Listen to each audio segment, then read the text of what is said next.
Ladies and gentlemen, welcome to Man in America. I'm your host, Seth Holhouse.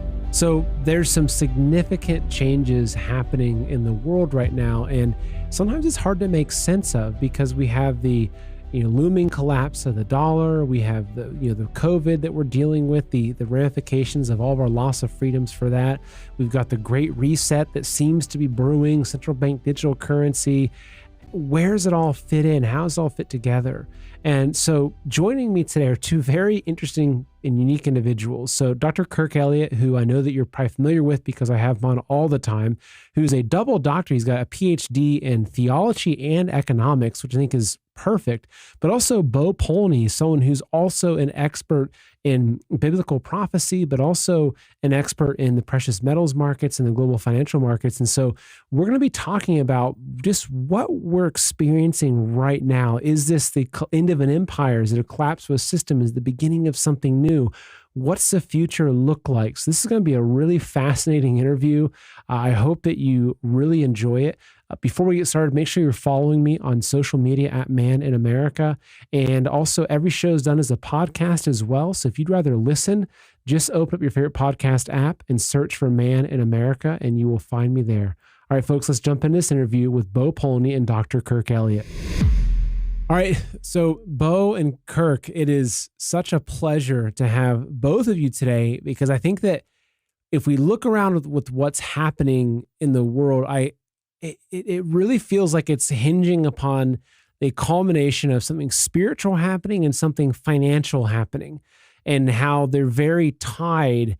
Because I think that for a lot of people that are waking up to what's happening, there's a realization that we've been enslaved. There are evil people that are controlling us in many ways. They control the banks, they control the media, et cetera. But it's this understanding that their mechanism of control is the same thing of the money changers. It's that control of the money system. So anyway, I thank both of you for being here. This is going to be a really interesting conversation that we're going to be diving into. And I think both of you have a wealth of knowledge of information, both from the spiritual realm and the financial realm. This is, I think, going to be a great blend. So again, thanks for being here. Thank you. So the audience knows Kirk extremely well, but Bo, can you give us just the elevator pitch introduction to yourself so our audience really knows who you are? The best title was given to me through prophetic word was the analyst of time. And what I really do in a nutshell is I study biblical timelines of history. If you study history, you'll have a glimpse into the future of what may or, more so when things could happen. And that's precisely what I do. I study biblical timelines of history. I've been able to layer those into the present day, and the accuracy of some of the things that we've been said on certain dates has been mind blowing. So people can kind of all over the world like to listen to some of the important time windows that we speak of or that I speak of, and all of it's biblical. So again, I don't want the glory for what I'm doing, but I do want you to know that, Israel was a covenant nation. So was the United States. The times of old are now happening in the times of present. And that's the best way to describe it. And so we're going to talk about how critically important some of these next, few months are. Well, I want to start with pulling up an article from Zero Hedge. Right, here we go. That I think really helps set the discussion up. And this came out within this past week. USD, the king is dead. Long live the king.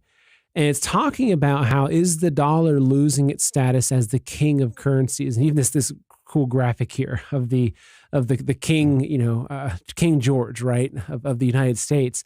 But I think that it's significant because if you look at what the dollar represents, it's not just the collapse of a currency like the Venezuelan currency or Zimbabwe, et cetera, but what role the US dollar has had in the orchestration and control of us from a lot of these evil people that we're now waking up to. So, Bo, before we started recording, you started explaining this, which I think is mind-blowing. So I had asked you, I said, look, and I was actually talking to both of you saying, gentlemen, I really feel like that where we're at right now in history is not just the end of a currency or the collapse of a currency, but really the end of an empire.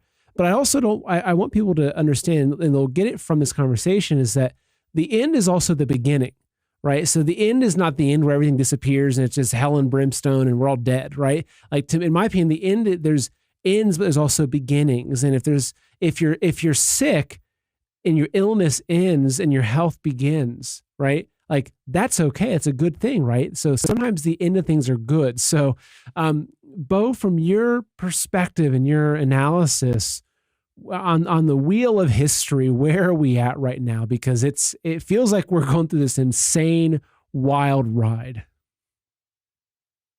Well, you actually nailed it right on what you're saying. As one dies, you have the best word I can add to what you just said, Seth, is another is born. You see, so what we're stepping into is the death of an empire and the birth of a new. And so everything that we are witnessing right in front of us, as crazy, as wild, as maybe scary or upsetting as a lot of it is, this is what was written thousands of years ago. I know people find this hard to believe, but we are living and watching an incredible point in time that's about to manifest right in front of us. You know, Matthew, scripturally, is Matthew 24. And this will help the viewers kind of understand, but if your staff could be so kind, maybe drop on page 20. Matthew 24 says, "You will hear of wars and rumors of wars, but see to it that you are not alarmed. Such things must happen, but the end is still to come. These are the beginnings of birth pains." Now, as you're on that slide, I'd like you to step over to the next slide. If you can click on page 25, page 12. Page 12. Page 12 is so important to understand because if you go to page 12, you're going to see that nothing we're witnessing is random. In fact, it's absolute perfection by the hand of God. What I'm saying is those who know biblical prophecy have read the story of Daniel. The story of Daniel is truly an incredible story because King Nebuchadnezzar has a dream. He refuses to tell his soothsayers, his prophets, his wise men, any of the dream, but he tells them, if you don't give me the interpretation by morning, you're all dead. What's the point of having you if you can't interpret my dream? And they answer, King, no one's done this. It's impossible to give you an interpretation if we don't know your dream. Yet Daniel goes into prayer. God reveals the dream to him, and in the morning he steps forward. Not only does he interpret the dream to absolute perfection of what Nebuchadnezzar dreamed, but yet never told anybody. The dream predicted and foretold the next 2,500 years. It predicted Babylon, Persia, Greece, Rome, the papacy, the United States. And what we're stepping into is the last piece of this puzzle. So you talk about an empire. There is your empire, Seth, right in front of you. It's called Babylon then. Today, it's Mystery Babylon, if you want to click on page 6. There is your Mystery Babylon as written in Revelation 17, verse 5. It's the Klaus Schwabs, the Bill Gates, the Rockefellers, the Rothschilds, the Freemasons. They've built up a financial system of money created out of thin air. They've enslaved everything from the church, the family, the education system, the government, the entertainment, the media. They've done it all with what? The money. And no different than the money changers of old, because what is saying the Bible? Money, the love of money. These people love money because they know if you have money, you can buy and pay off everybody. The love of money is the root of all evil. And so the money, so that the Mystery Babylon it's the harlot, it's the deep state that works in the shadows. That's why it's written as a mystery in the Bible, right? They work in the shadows and they pull strings of world leaders to control the 7 mountains, which I just described. They are the puppet masters. So if you go to page 13, back to next to 13, so we talked about Mystery Babylon. So the fall, there's Babylon, Mystery Babylon, present day. So we are about to witness, when you read Daniel 2, verse 34, and it says, while you were watching. So Seth and Dr. Kirk, we're going to watch this right in front of us. while you are watching, a stone carved out by no human hand, meaning God is going to do this. No man is going to be involved. What's about to happen, the world will know that God intervened.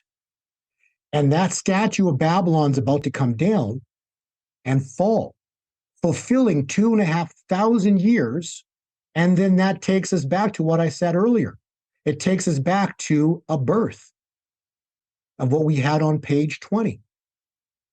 So as this empire falls, a new is born.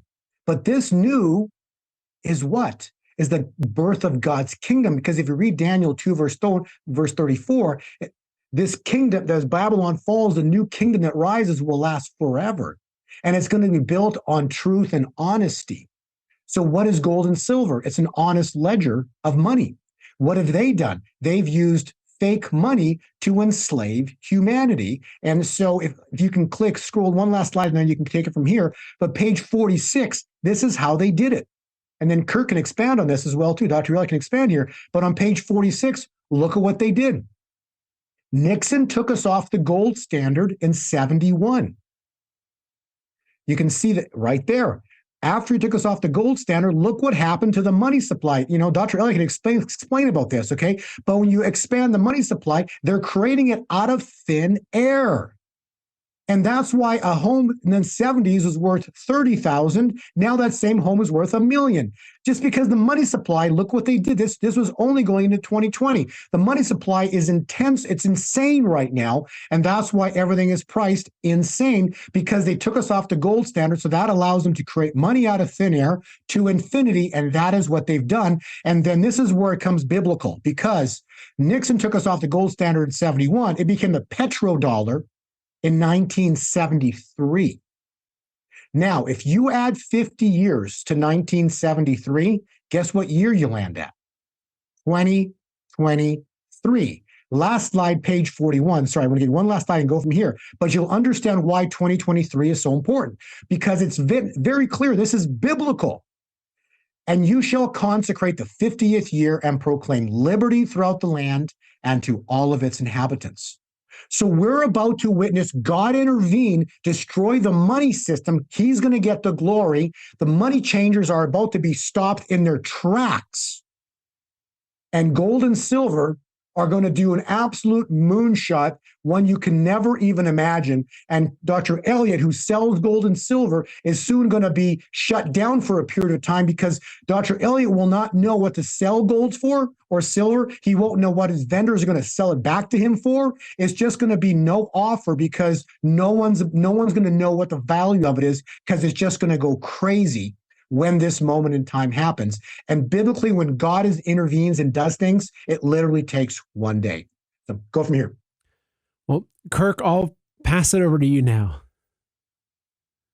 Well, so this is really interesting, and I love when Bo talks like that, because it's so cool to me when you can actually map finance with scriptural references, right? And the pieces all start to fit into place. So that article that you brought up, Seth, the king is dead.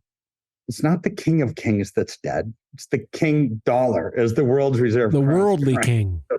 So I don't want anybody. Actually, it's the Federal Reserve Note, which is not federal, which is not a reserve.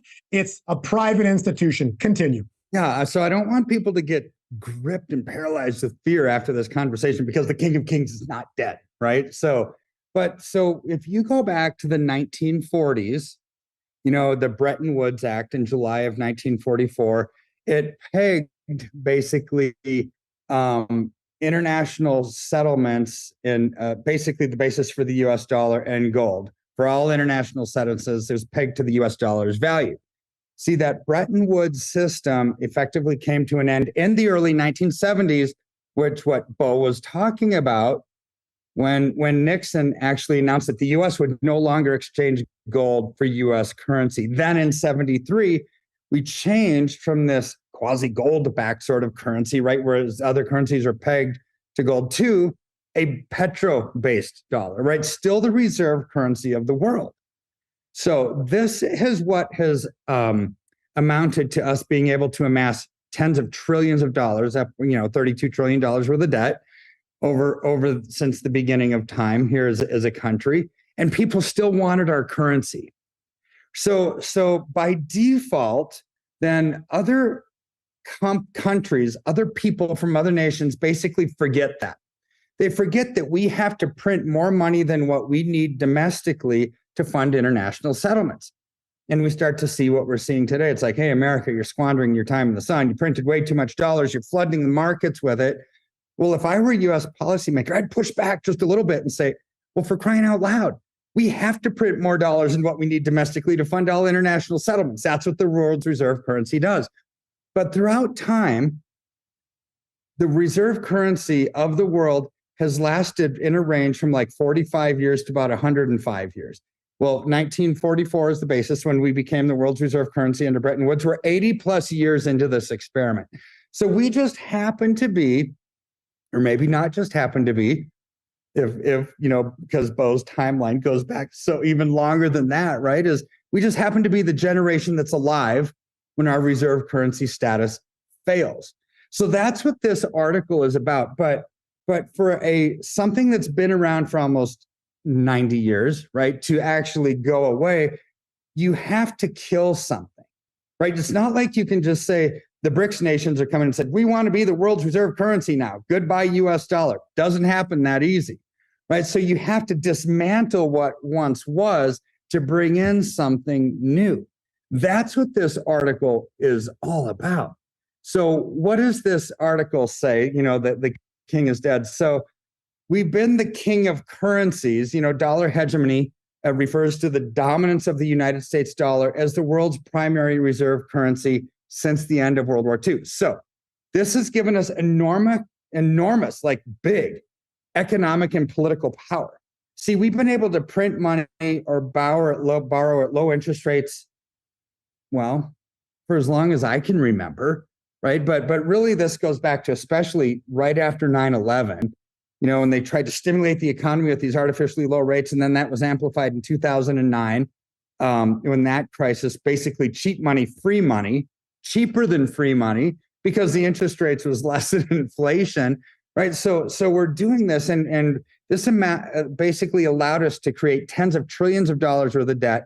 Now the rest of the world says, nope, done. And that enabled us to finance our large trade deficits and military spending, which were central to our expansion and power. However, these days of global trade dominance are about done. If we look back to 2022, right? So countries are now no longer really trading as much in US dollars. They're taking that international agreement and thumbing their nose at it, because how can I tell? Don't take my word for it. Let's just look at the numbers, right? So China and Russia bilateral trade in 2022 increased 34% to 190 billion. China-Brazil bilateral trade hit a record of 150 billion. China-India bilateral trade hit 135 billion. These are all hundreds of billions that are no longer done in US dollars, right? So it's like, okay, now let's look at the reduced confidence in the US economy. So another factor contributing to the decline of the dollar is reduced confidence since 2008, 2009. See, this has led to a shift in other alternative currencies, such as the euro, such as the Chinese yuan, as people seek to diversify into stable, more diverse assets. Well, now add into that cryptocurrencies, add into that the BRICS nations that are wanting to back their currency with gold and say, hey, US dollar, off with your head. We want to be the world's reserve currency. And they now have this weird opportunity in the history of our country where they could make this happen, because they see a vacuum, a void in leadership in our country, right? They're looking at President Biden in like a video that I saw from October, but it's very appropriate for today, where he's sitting there at an ice cream shop being interviewed, and he's licking this ice cream cone and like lick, and he's just like chowing down on this thing. And what was the question? Are you concerned about the demise of the US dollar? He said, no, I'm concerned about the demise of the global economy. It's like, wait, what president are you the country of, for crying out loud, right? So if I were China, if I were Putin, I'd be hearing comments like that. It's like, ooh, now's our time to strike, because they're not going to do anything. He's not going to do anything. He's more concerned about the world. Well, again, don't take my word for it. What his action since then basically said? He's giving billions and billions and billions of dollars to Ukraine to fund their pension program, not looking at U.S. people. They could care less about our retirements. He's giving all this foreign aid to Ukraine to fund their pensions. So then you've got other economic considerations. You've got these U.S. sanctions and geopolitical tensions. Basically the U.S. has used that reserve currency status basically to pose or force economic sanctions on countries that it disagrees with, Iran, Russia, and so forth. So what does that mean? It means they're just going to get ticked. They're going to say, fine, we'll find somebody else to trade with, right? Which is what happened when we put a $60 cap on Russian oil, the G7 nations. What did they do? This started the mass bloodbath of countries leaving the US dollar as the petrodollar and starting these bilateral trade agreements. Brazil with China, India with Russia, Saudi Arabia, Iran, good grief, those two aligning with Russia when they hate each other, and they've hated each other since the beginning of time.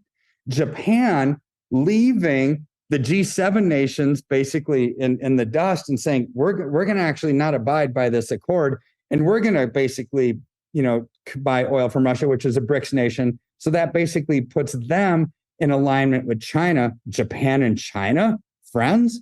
Are you joking me? Right? So you've got all of this movement away from the US dollar. And how do they do that?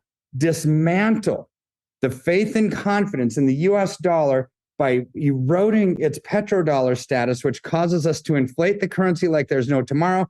They have to raise rates to slow down inflation, but that's not enough. They also have to dismantle people's faith and basically confidence in the US banking system. Because if you erode confidence in the US economy and confidence in the banking system, they can usher in what they want, which is this new system, the central bank digital currency system, which is all about removing the control of our own finances from our lives, our ability to buy and sell. To do that, you needed to dismantle what once was, which is the US dollar as the reserve currency status, change it to something new. That's the birth of a new world's reserve currency and the death of us being that king. That's what that article that you mentioned was all about. And that basically corroborates everything that Bo just said. Yeah, it all comes to, it all comes together. And so, and this is why I want to, go ahead, Bo. Yes. Well, I can add to what you're saying on a little twist, Kirk, because see, they're pushing what you described and what maybe the article is describing is the birth of the Great Reset. So that's what they're pushing for, because the Great Reset will be directly related and tied in with a central bank digital currency. Okay. So I would agree on how you described all that. But biblically, they're polar opposites. When Babylon comes down, the central bank digital currency, the bankers, the present day bankers get destroyed. And so we're about to witness their system of banking. They're planning on one thing, but they're going to get another. See, when an example would be what happened at the Red Sea. Pharaoh's coming in to kill Israel. And this is a very easy to understand. Israel thought they were dead. Pharaoh had all the might and power. He's going to kill all of Israel because they're pinned up against the Red Sea. And so if Pharaoh had his way, Israel would be dead, and we soon enough are going to be entrenched with a central bank digital currency, and the Great Reset is alive. But when God intervenes, stand still and watch the salvation of the Lord, for he will work for you today. Their plans are about to be destroyed. God's going to close the sea on them. They are going to be destroyed along with their plans and the central bank digital currency, and God's kingdom will be birthed as Babylon falls. See, so we're heading into an absolute clash of the titans, because this is literally going to be evil challenging, which you're doing right now. Evil's challenging God, but literally what their evil is literally playing into the plans of God. Because God's already written the story thousands of years ago, and they are about to be destroyed by the hand of God. And this is supposed to go down before the summer solstice of June 21. Potentially in the month of May is going to be sheer mayhem in the financial markets. So whatever they're planning is going to be flipped upside down by the hand of God, and they lose. So it's really incredible and awesome where we're at right now. And this is what's lovely about this discussion, is that there's excitement. And this is where I'm at too. It's like, if we've lived under this for so long, since before we were born, since before my parents and grandparents and great grandparents, we've lived under this system for almost as old as time, right? This corrupt system. And so, reframing it from the perspective of, well, is what's happening right now, as we talked about, that their system, and really the fiat currency known as the US dollar, obviously that hasn't been around for 6,000 years, but that is just that's the manifestation of the pinnacle of their mastery of Babylonian money magic, right? Is the US dollar. Yes. Like it's the pinnacle that they've used in this final period that they have. Well, because I think they know they have a window where they have to accelerate their plan. They have to get in control before God steps in. And so I think they're also scrambling. And so even though it feels like this will be tumultuous, because I think it will, right? It will absolutely be tumultuous. Absolutely. But there's a silver lining or a golden lining that's beyond even our imagination. And so, and this is why I'd love to hear, especially Bo, your thoughts as you're looking at the cycles and everything, kind of looking and peering into the future. Like, for instance, with my perspective and where I'm at in life, we've got a mortgage, right? So I still owe a couple $100,000 to a bank for a mortgage. And so part of the thinking is like, which is a death grip by definition. Oh yes, yeah, mortgage, mortuary mortgage.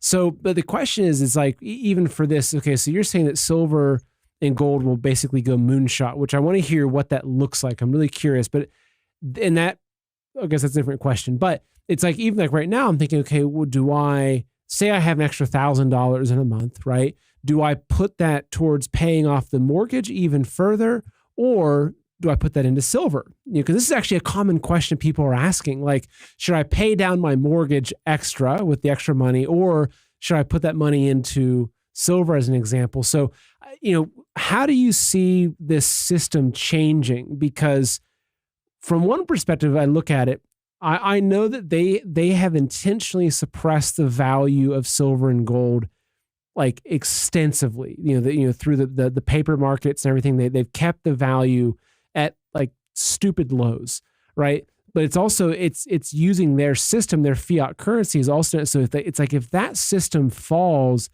I believe it's natural that the precious metals will go to their rightful place, because they're real money. Like, in my opinion, they're God's money. They're the elements. They're on the periodic table, right? They've been. It's not in your opinion. It's biblical. Haggai 2 verse 8, the silver and the gold are mine, saith the Lord. Continue, please. Well, anyway, yeah. So I guess, what does this next stage look like? Like, for people that are watching and they've been following along and they know Klaus Schwab and Harari and they're biting their nails and saying, okay, this is, central bank digital currency and all this. Like, what's it look like the course of the next couple of years? That's a good question. So let's get into some of this. So you use the word accelerate, and I like that word that you use. Everything's accelerating. See, you're right. They are accelerating time to bring in what their plan is. And what is their plan? Okay, no different than what Hitler tried to do but failed. Okay, so they're trying to bring, and then you had what's his name, the President Bush, talk about the one world order. So they are trying to bring on a one world government, okay? And this is biblical. It's in the Bible. None of this is made up, okay? And we're watching biblical timelines unfold in front of us. But they accelerated time. You're correct, Seth. And so they came early. And so God's about to give them what's written in the Bible called the mortal wound. The mortal wound if you want to click on that page, it would be page 18. The mortal wound, I believe, in my opinion, would be what's about to happen to the US dollar. So the dollar is going to get the head wound, which basically is going to cause it to collapse. And this will be the fall of the US dollar. And also, it'll fulfill the prophetic word of Kim Clement, the brothers of Goliath, which are the BRICS nations, which Dr. Elliott was referencing earlier. So the BRICS nations are going to come together as one and destroy the US dollar as the world reserve currency. It'll lose its status as the world's reserve currency. So if you want to look more in time, because to me, it's so important to study time. If you study time, you'll understand what's coming. And so if we go to page 34, some beautiful examples of why time is so important, because believe it or not, 400 years ago, to the mark, the Mayflower landed. Well, do you know how long Israel was in bondage to Pharaoh? 400 years. This is not a coincidence. Nothing's by coincidence. There's no such word as coincidence. It's all by design, because when it's by design, they just happen to be coincidences. So 400 years go by after Mayflower, and boom, next thing you know, 2020 hits, and you got the word corona. And it's a worldwide phenomenon that goes around the entire world. Page 28. And so this is what happened when corona hit. Page 28. First seal of Revelation opened. We are in end times. We are in the beginning of end times, not in any kind of tribulation. So don't expect Jesus to show up tomorrow, okay? Not happening. We're setting the stage, no different than what John the Baptist was in the wilderness. Like, what are you doing, Dr. Elliott? Buy gold and silver. Why? Because it's God's money, right? It's the real thing. What are you doing, Seth? You're out there, preaching the word. Be aware of what's going on. It's crazy going on. They're printing money out of thin air. You're doing nothing but preparing the way for the birth of a new.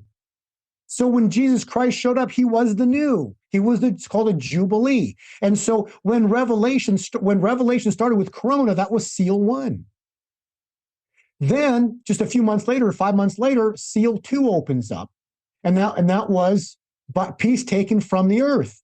Happened on a feast. So first seal opened on Hanukkah, a feast. Next feast was Pentecost. Second seal opened on that exact day. The George Floyd riots break out, and next thing you know, all over the world, you got these rioting in all over the different countries, literally on that weekend, and it hasn't stopped since. Then you got the Ukraine war breakout. All of this is biblical, what's going on. And so now we are at 2023, the year of Jubilee. And the year of Jubilee is what we just read, Leviticus. Thou shalt consecrate the 50th year. So we are third horsemen of Revelation. So that would take us to what's about to manifest on page 38 is the horseman of Revelation. So page 38 is a black horse. And whether people want to believe or not, everything you know in your heart, deep down, our world changed when Corona hit the scene. For a fact, our world has changed forever since Corona came on the scene, and it is written, when the first seal of Revelation opens, the world will never be the same. Tell me that word is wrong, because it's exactly what happened. And so the third horseman of Revelation is the great financial reset, is the greatest financial event in human history. Why? Because God intervenes and just flips the tables on the money changers. The same thing that happened in the temple. That's why the rider's got scales in his hands. The scales represent financial scales. The rider is sitting on a black horse. This is crazy. This part is crazy, Seth. Okay? Why? Because the black horse, I believe, represents the angel of death that visited Pharaoh at the end of the 400 years. So we are what happened to the angel of death. The angel of death showed up, passed over Goshen, but killed the firstborn of all of Egypt. We are expected, and potentially this month, are expected, I believe, can and might witness the angel of death that visited Pharaoh and is going to kill large amounts of people, evil ones, because it passed over Goshen. He's going to strike, and we're going to see this month potentially still. I believe we are going to see this month, April, a godly intervention. And I believe it will be directly related to the angel of death. And this was prophesied. Next, page 39. The angel of death is on the earth right now. He's on the earth. So if he strikes, it's supposed to be potentially this month. So something crazy is at the cusp here. We haven't seen it happen yet, but I do want to be crystal clear. All of this went down at a time of Israel and Egypt at Passover. And we are in the Passover season right here, right now. Go ahead, Seth. Well, so one question I had, and this is just more, I guess you could say curiosity, but I have my own, kind of selfish intentions in it, but really just kind of thinking, in your opinion, when this flip happens, right, when those scales get reversed and the world returns back to true money, right now we're seeing silver and gold already at record highs. They're kind of right there at 2050, kind of bumping up and down above 2000 for gold, $25, $26 for silver. But when all this change happens, where do you see them going? What do you think? I know this is a hard question to ask, but you're someone that kind of ponders these things. I think it's worth asking. So say a couple of years from now, what do you think silver could be worth? What could gold be worth? That's a great question. Actually, if you can please click on page 46, go back to page 46, because we'll look at the money supply and what they've done with it. So on page 46, what you've seen is Nixon takes us off the gold standard in 71, right? So it took, I think it was 100 years or 50 years, whatever it was, just to get to a $500 billion.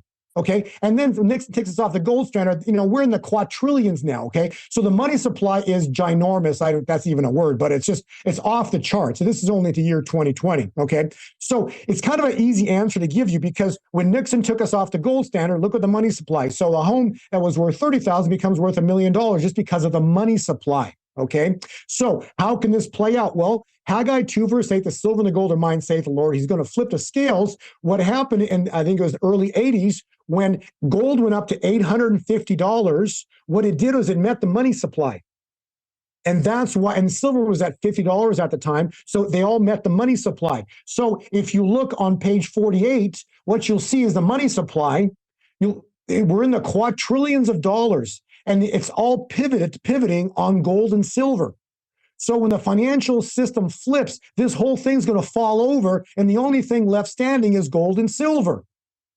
And so that takes us back to page 46. If you look at that chart again, it's going to come back to where it was in 1970.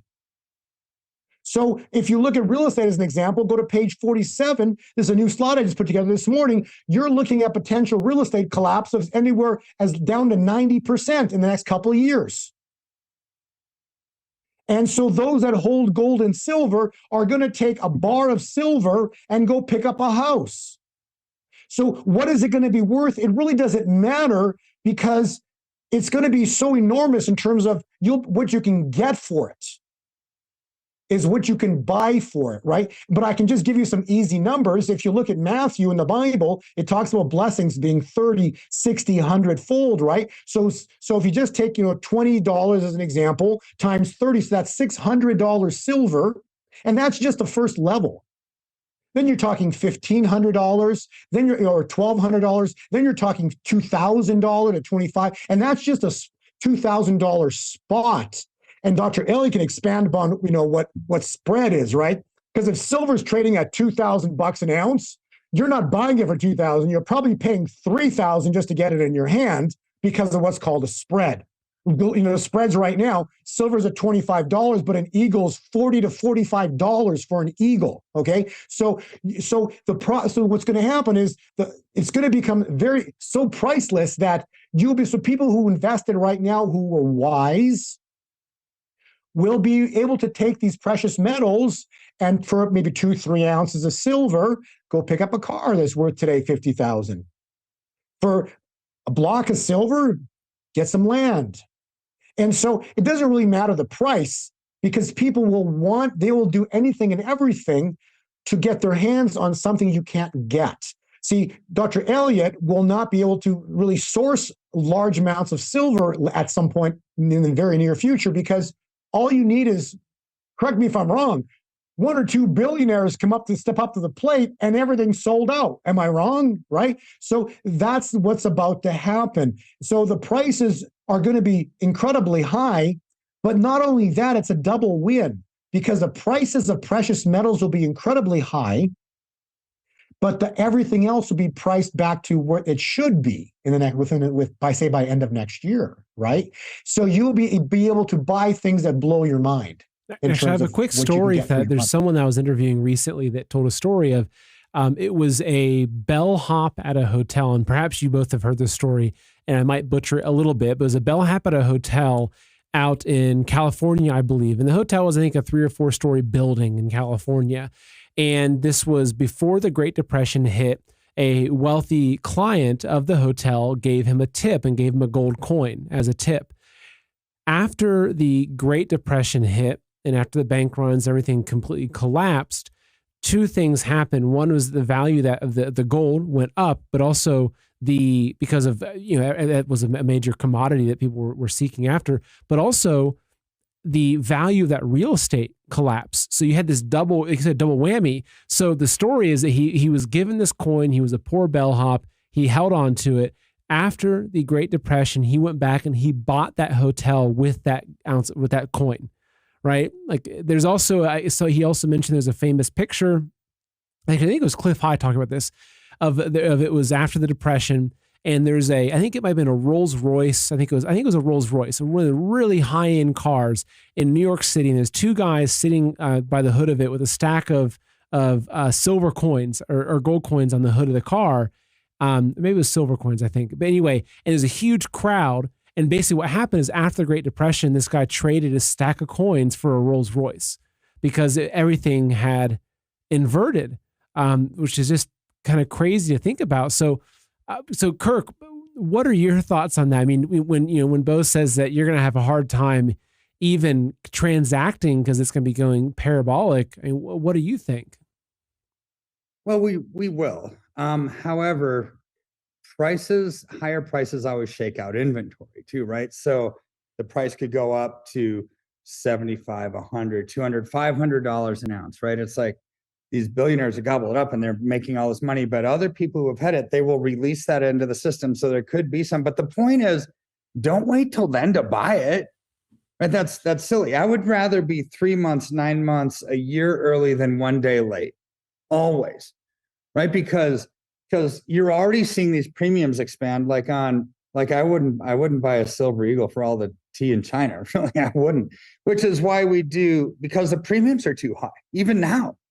Right. But bullion, you can get 1 ounce rounds, 10 ounce bars, 100 ounce bars in the $28 to $29 range, with silver being in the 25. So that's why I love that stuff. But some of the stuff, the premium's already expanding, and we're not even really at the beginning to the middle stages of this yet. When you start to see that acceleration, it's going to go so quick. I mean, we saw this happen to a small extent in 2011. Silver went from like $12 an ounce to $50 an ounce over that summer and fall. I mean, that was wild, right? But imagine the change of a currency system, which this is where there's huge opportunity in all of this, and why all of us believers should have a smile on our face, because what Bo said is true. They're going to be ushering in the central bank digital currency, right? But what lasts, we don't have a choice whether that's coming. It is coming, right? What we have a choice with is whether we want to keep it or not. Right. This is where people will rise up and they'll say, oh, there's other options. There's going to be a gold-backed currency. There's going to be silver for barter. There's going to be something else, right? Or maybe a cryptocurrency rises up to replace central bank digital currency, because every evangelical and Catholic in the world is going to say, this is the mark of the beast, not playing. And every libertarian on the planet is going to say, loss of freedom, loss of privacy, I'm not playing. Right. So what they meant for destruction, God can mean for good as we usher in something new. And he will always provide us a way to thrive in the midst of the storm. This is what the the story of the Sea of Galilee is all about, right? It's like seeing the storm around you. You don't get so scared that you sink, right? Focus on the solution, focus on Jesus, and watch what starts to happen. And Peter was walking on water for a bit till he started to focus on the storm, right?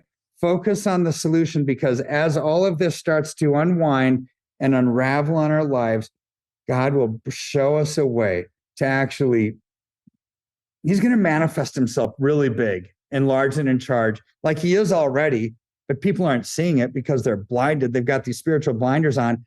But when push comes to shove and it gets really nasty, they will see, oh my word, there is a solution. There always has been one. We just have to identify it and act accordingly, right? This is where that faith meets finance, meets politics, meets economics, and they all blend into one eventually. And this is why I'm excited, because you are not going to want to buy silver when it's $500,000, $2,000 an ounce. You'd have rather bought it when it's 25 or 50 or even 100, right? And at some point, it's not going to matter. Just do it prior to everything falling apart rather than a day after. And so here's a question for Bo. What do you think happens to the banking system? So for instance, I've got an account with JP Morgan Chase. I've all but closed it because I don't want to support those businesses. But it's got a couple $100 in there because I've got a credit card through them, right? But let's take a step back and look at Wells Fargo, who has a bunch of home mortgages, right? So these are all companies that are built on the Babylonian money magic system, right? They're built on the money changer system. So do you think that all of these banks will collapse? What do you think will happen to mortgages or debts? So I've got a mortgage on my house, and I'm not saying, hey, I'll stop paying it because I'm going to keep paying it because I don't want them to take it. But what do you think happens to the banking system and all the loans that they're holding? What I can clearly say is this. When you look at the world that was built on money magic, if we talked earlier about, the chart when Nixon took us off the gold standard and they went parabolic, right? All of that is your mortgages, right? So if you click back on page 46, give your viewers a visual. 46, there's your money magic. When you look at the money supply, right? When they create that whole massive parabolic move, your mortgage, Seth, is tied in with that, okay? Your credit cards, all the world's credit cards, everyone's mortgages, there's the bond, everything's in there. So my question back to you, because, the true answer, we know within ourselves, right? If this thing resets, it collapses, and it goes back to where it should be back in 70 when they actually had a gold standard. Because I'm as crazy as this is, when this system comes down, it's going to be a massive mess. Okay, you have to this is a worldwide quadrillion-dollar financial system that's about to blow up. This is going to be a worldwide mess, but it's an organized mess. Because why? It's by the hand of God. This is biblically the third seal of Revelation. God's in charge of this and in control of this. This is the fall of the Babylonian money system and then the birth of a new. So we are actually going to have a return to the gold standard. So Dr. Elliott will be selling and buying and helping people out with gold transactions in the future. The only challenge is going to be is that maybe sourcing a lot of gold in the future, because a lot of people, a lot of big people have come in and bought it all up, and people were selling or buying, and so he's going to be constantly transacting. But he's right, if you don't get it before all this happens, to come in and buy large amounts later on is going to be very difficult, or the pricing is going to be insanely expensive because everything's changed. It's like if you sat on the fence waiting for this thing to happen to see if Seth and Kirk Elliott and Bo are right. You actually sat on the fence. You missed the boat, because when this thing happens, we're talking high-speed computers. This thing's game over. I haven't listened to Cliff in probably a couple of years, but I do know that one thing he said 2 or 3 years ago, he said, and this was interesting. He said that when this event goes down, silver is going to go limit up 3 times in a single day and then $20. So that would take it to about $70 in a single day. So it's going to go from where it is right now to about $70 in a single day. And I don't know whatever happens after that. But that, all I know, that makes a heck of a lot of sense, because that basically will cause a huge problem for Dr. Elliott to know what to sell it for if silver is going up every single minute in terms of price. So where do you lock in the price to sell something to somebody, right? And then it's like, next thing you know, well, if he's got to replenish his inventory. Well, if the prices went from 25 to 70 bucks in a matter of like an hour or something, right? Who's gonna? He doesn't know who's gonna, the vendors, what they're gonna sell it to him for, So everything's just gonna go like big question mark, and that's called no offer, because no one knows what to do. And so what ends up happening is that it's going to cause the financial system ultimately to crumble and collapse. And silver is by definition a bank killer. It's called a silver bullet. There's stories about silver and what it does to, when you shoot a werewolf or something with it, right? But the point is that, when it starts going up, it's going to literally destroy, because all they've done with silver is there's one bank A and bank B. So one month, the bank A has got billions of dollars, a trillion, they sell to bank B. Then the bank B next month sells back to, this is what they've been doing, okay, for decades. But next thing you know, if they lose control of the price, both bank A and B are bankrupt. They're the ones holding your mortgages. And what if you go back, all I can do is study history. What happened with Pharaoh? Pharaoh, unwillingly, but forced to by the angel of death, let Israel go, and they left with the gold and silver at Passover, which we're in now. So we're about to witness the great wealth transfer begin potentially this month. This month, April 8th, wealth transfer is supposed to begin. And that leads us into May, the great miracle, the Red Sea miracle, where Pharaoh ultimately is destroyed by the hand of God, because only God opened the sea, and only God closed the sea on Pharaoh's head. And Pharaoh played into God's plan. Get it? He went into the Red Sea and he played into God's plan. God was just watching him play into his plan. And then he's going to wipe out the entire chessboard, and it's game over May into June. So the banking system we know collapses May into June, correlating with the Red Sea miracle, which is supposed to be in the month of May. And so what happened historically, the chains were off of Israel. Your mortgage, your death grip, the chains will come off of you, and you no longer have a death grip. So how it plays out, I don't know. God knows. It's his secret. But I tell you, as we come into the fullness of time, the end of June, the death grip on you will be released, and you will no longer have a death grip on you, a mortgage. That's all I know, because if you read Leviticus, it's a 50-year jubilee. If you read Genesis, 400 years, look what happened to Pharaoh. All I'm saying is, at the Red Sea, it wasn't Moses that parted it. It wasn't Israel. Moses said, stand still and watch the salvation of the Lord, for he will work for you today. So something biblical is about to happen. The game plan. April, potential angel of death.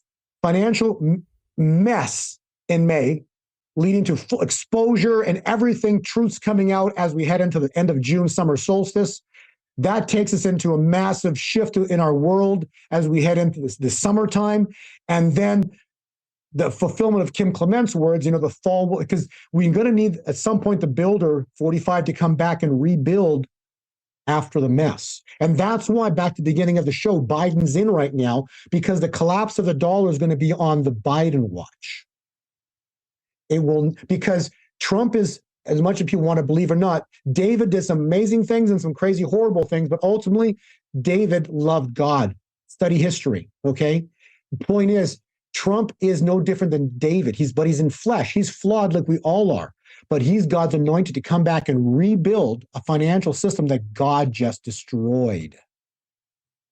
God's about to destroy the financial system. The world will know God did it. When the financial system collapses, you're going to need the builder to come back and rebuild a multi-trillion-dollar financial system.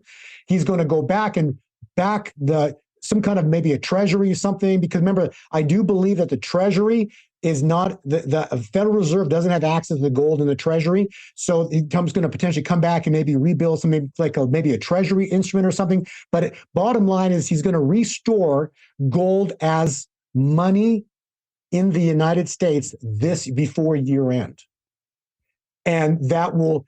And those that are holding, who've bought precious metals from Kirk, for example, from Dr. Elliott, or any who are holding gold and silver today in their hand are already involved in the new monetary system. They just don't know it. But it's going to come back to where it was in the 70s. You'll be able to buy things incredible. So two things, another double win. That's how God operates, right? The mortgages are going to be the release from bondage and the blessing. So there's a release from bondage, and then there's blessings. The blessings are going to be the multiplication of God's money. So those mortgages get released. So that's the release from bondage from pharaohs, present day pharaohs. And then the blessings come when God multiplies his money. So those who prepared with gold and silver are going to be enormously blessed in the future. And they're going to have so many blessings, because many people, I get so many comments like, yeah, but I live check to check and I can't afford to buy silver, even silver. Forget about gold, right?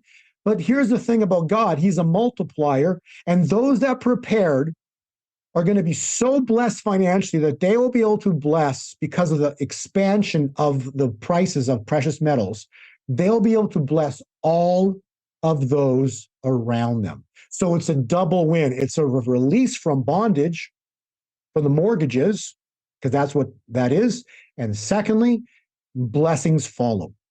Enormous blessings follow. So I hope I've answered your questions on the mortgages.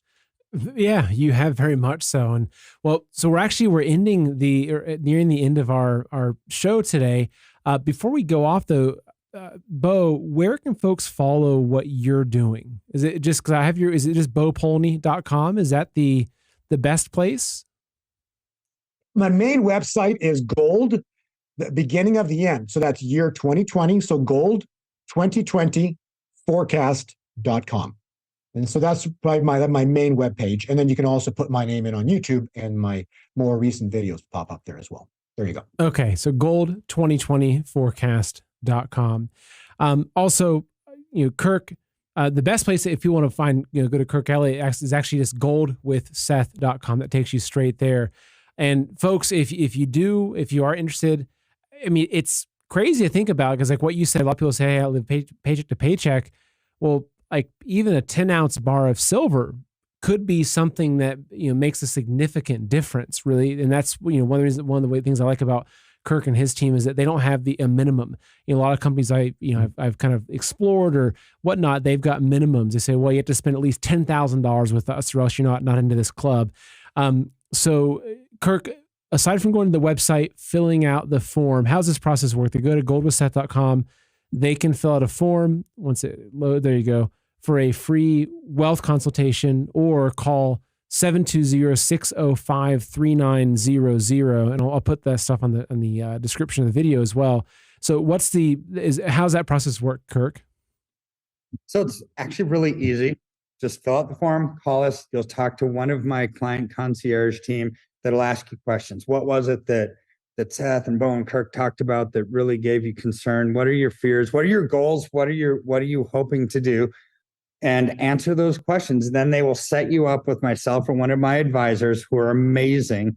And we'll start to map out a strategy for success moving forward, to start to put a smile on your face, because everything that we talked about should be actually not even cloaked, but surrounded with hope, right? Because we can't help that the world's a dark place and it's getting darker, right? That's man's economy. That's this Babylonian money system. But what is really cool about all of this is that there's a way to thrive. And that's what we want to help navigate you through, to get to that point of biblical abundance and hope and peace, and navigating through this crisis with a smile on your face, because that's what Jesus brings to the table.